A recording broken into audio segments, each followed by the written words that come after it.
The Shoe Salesman Who Was Not French. Pierre was not French, and he was not Pierre. He only called himself Pierre because he was a seller of shoes. Not just any shoes, but shoes for men of distinction, for people of a certain class and breeding, whose socks were never sweaty and whose feet were always perfumed. Pierre sold these men the best shoes, made of the best leather, stitched to perfection.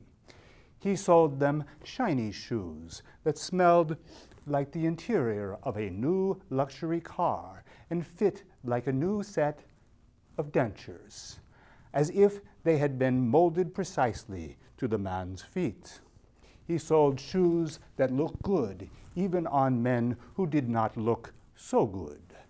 Pierre enjoyed his job. He loved to sell shoes. He hoped that someday a woman would come to his department and buy a pair of men's shoes from him. He imagined that she would be a very large woman, a dangerous woman who would frighten his co-workers, Jacques and Danielle.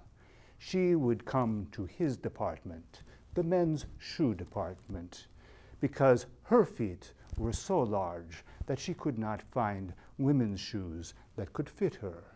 He would flatter her and tell her that he thought that her feet were beautiful and that her toes were graceful and slender, and to him seemed almost petite for a woman who was so handsome and so large.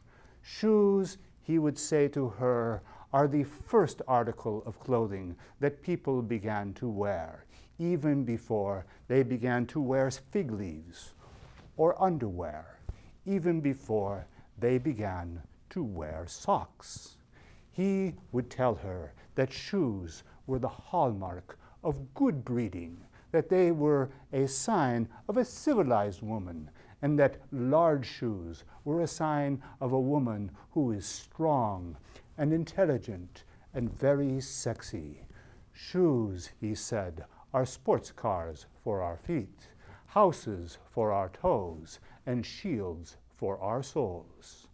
Customers came and customers went, telling him wonderful anecdotes about their shoes and their feet and their toes.